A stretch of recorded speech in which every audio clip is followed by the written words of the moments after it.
Kak, Assalamualaikum warahmatullahi wabarakatuh. Perkenalkan, nama saya Safitri Azara Helhid dengan NIM 2310952060. Saya berasal dari kelompok 18, Praktikum Sistem Kendali.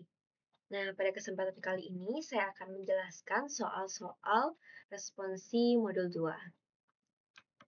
Nah, untuk soal yang pertama, apa itu sistem kendali lingkar terbuka dan sistem kendali lingkar tertutup? Sini kita diminta untuk menyertakan diagram blok dan fungsi alihnya. Nah, di sini untuk yang pertama ada sistem kendali lingkar terbuka. Jadi, sistem kendali lingkar terbuka merupakan sistem kendali yang tidak memiliki umpan balik. Nah, apa itu umpan balik?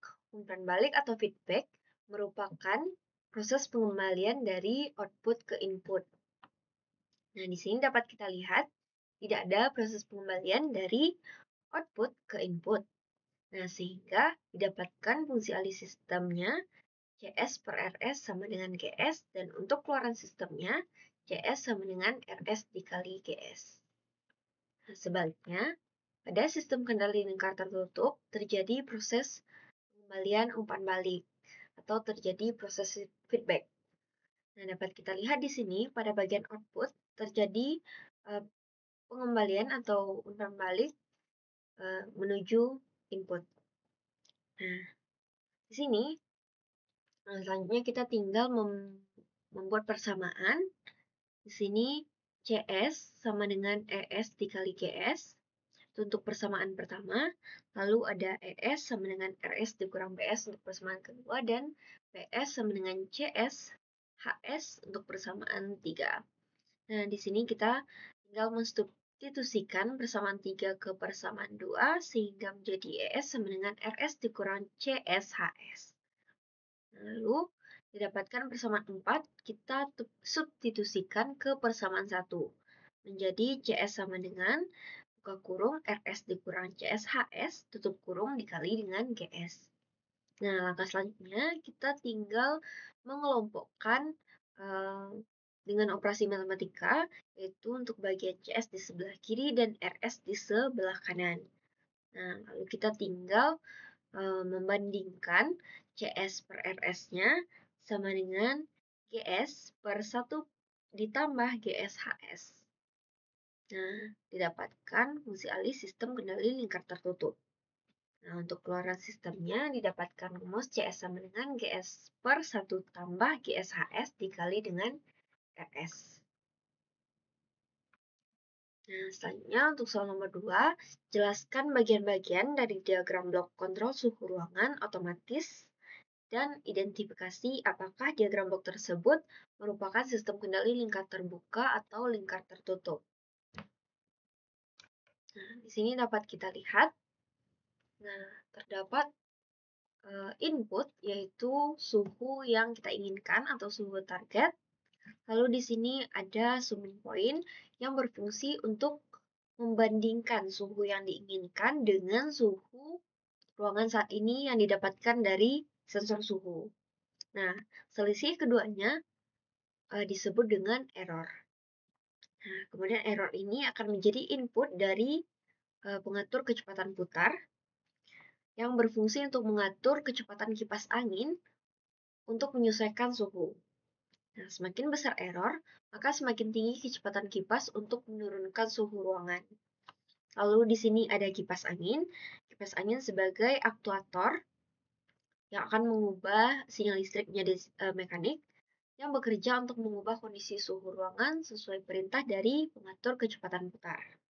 Nah, di sini gangguan elektromagnetik dan udara panas yang berhembus dari luar ruangan merupakan gangguan yang dapat mempengaruhi performa sistem dan hasil output.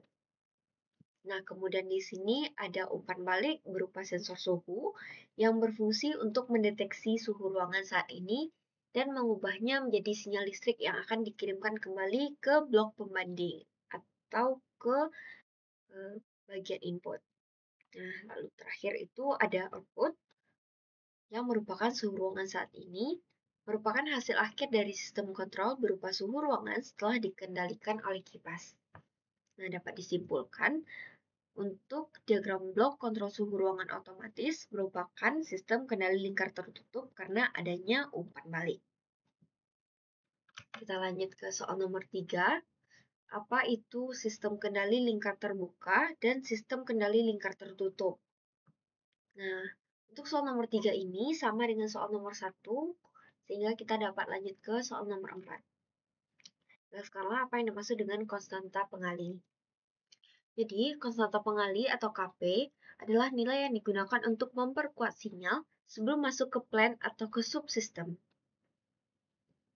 Nah, di sini ada dua buah diagram blok sistem kendali yang lingkar terbuka dan lingkar tertutup. Di sini keduanya sama-sama menggunakan konstanta pengalih. Dapat kita lihat di sini untuk fungsi alihnya. Untuk lingkar terbuka itu fungsi alihnya CS per RS sama dengan Kp konstanta pengalih dikali dengan GS. Nah, sementara untuk lingkar tertutup itu kita menggunakan didapatkan fungsi alihnya CS per RS sama dengan Kp dikali dengan GS. Lalu kita gunakan rumus lingkar tertutup 1 ditambah Kp dikali GS HS. Nah, untuk soal nomor 5, jelaskan apa itu pengendali proporsional, pengendali integral, dan pengendali proporsional integral, serta masing-masing fungsinya. Untuk yang pertama, itu ada pengendali proporsional. Pengendali proporsional ini digunakan untuk memperbesar penguatan dan mempercepat respon transien, sehingga menghasilkan output yang sebanding dengan input. Di sini ada diagram bloknya. Lalu didapatkan hubungan antara sinyal error E dengan sinyal kontrol U dalam domain waktu. Di sini UT sama dengan Kp dikali ET. Dan dapat didapatkan dalam domain Laplace, kita tuliskan US per ES sama dengan Kp. Nah, lalu apa pengaruh dari pengendali P? Jika Kp-nya kita perkecil, maka respons sistem akan semakin lambat dan rise time-nya akan semakin lama. Nah, jika Kp-nya kita perbesar, maka respons sistem akan semakin cepat dan rise time-nya akan semakin singkat. Nah, lalu apabila Kp-nya terlalu besar, maka respons sistem menjadi semakin tidak stabil atau terjadinya overshoot atau disebut juga osilasinya terlihat jelas. Nah, nilai Kp ini dapat diatur sedemikian rupa untuk mengurangi steady state error, tetapi tidak dapat dihilangkan. Nah, untuk yang kedua itu ada pengendali integral. Jadi, pengendali integral ini kita gunakan untuk menghilangkan steady state error atau ESS. Menghasilkan output lebih besar atau lebih kecil ketika error input sama dengan 0. Di sini, nilai error E diumpankan sebagai laju perubahan sinyal kontrol U. Di sini ada turunan DUT per DT sama dengan KI dikali ET.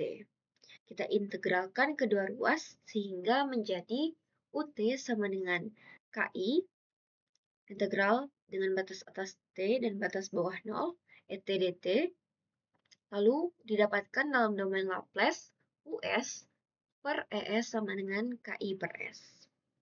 Nah, lalu untuk pengaruh pengendali I, ketika sistem diberi KI, maka respons sistem akan semakin lambat. Nah, ketika sistem diberi KI dan sinyal error steady state-nya itu sama dengan 0, output-nya tetap akan bertahan pada nilai sebelumnya. Nah, sebaliknya, jika ESS-nya tidak sama dengan 0, maka output menunjukkan kenaikan atau penurunan yang dipengaruhi oleh nilai ESS dan nilai KI. Nah, untuk kondisi terakhir, jika KI-nya sangat besar, maka semakin cepat error hilang, tetapi osilasi meningkat. Selanjutnya, untuk yang ketiga itu ada pengendali proporsional integral yang digunakan untuk mengoptimalkan kerja dari pengendali proporsional. Di sini, ketika sistem diberi pengendali PI, pengaruhnya yaitu respons sistem jadi lebih baik, tidak mengembalikan error pada nilai 0, tetapi mencegah nilai konstan sepanjang T dan overshoot-nya tinggi. Di sini harus kita perhatikan, KI harus lebih besar dari Kp untuk mencegah overshoot berlebihan dan agar error steady state-nya hilang. Selanjutnya untuk soal nomor 6, jelaskan parameter-parameter tanggapan peralihan pada sistem orde 2 dan tentukan parameter apa yang membedakan sistem orde 1 dengan sistem orde 2. Di sini terdapat parameter-parameter tanggapan peralihan. Untuk 3 parameter di kiri ini sudah familiar karena telah kita pelajari pada modul 1.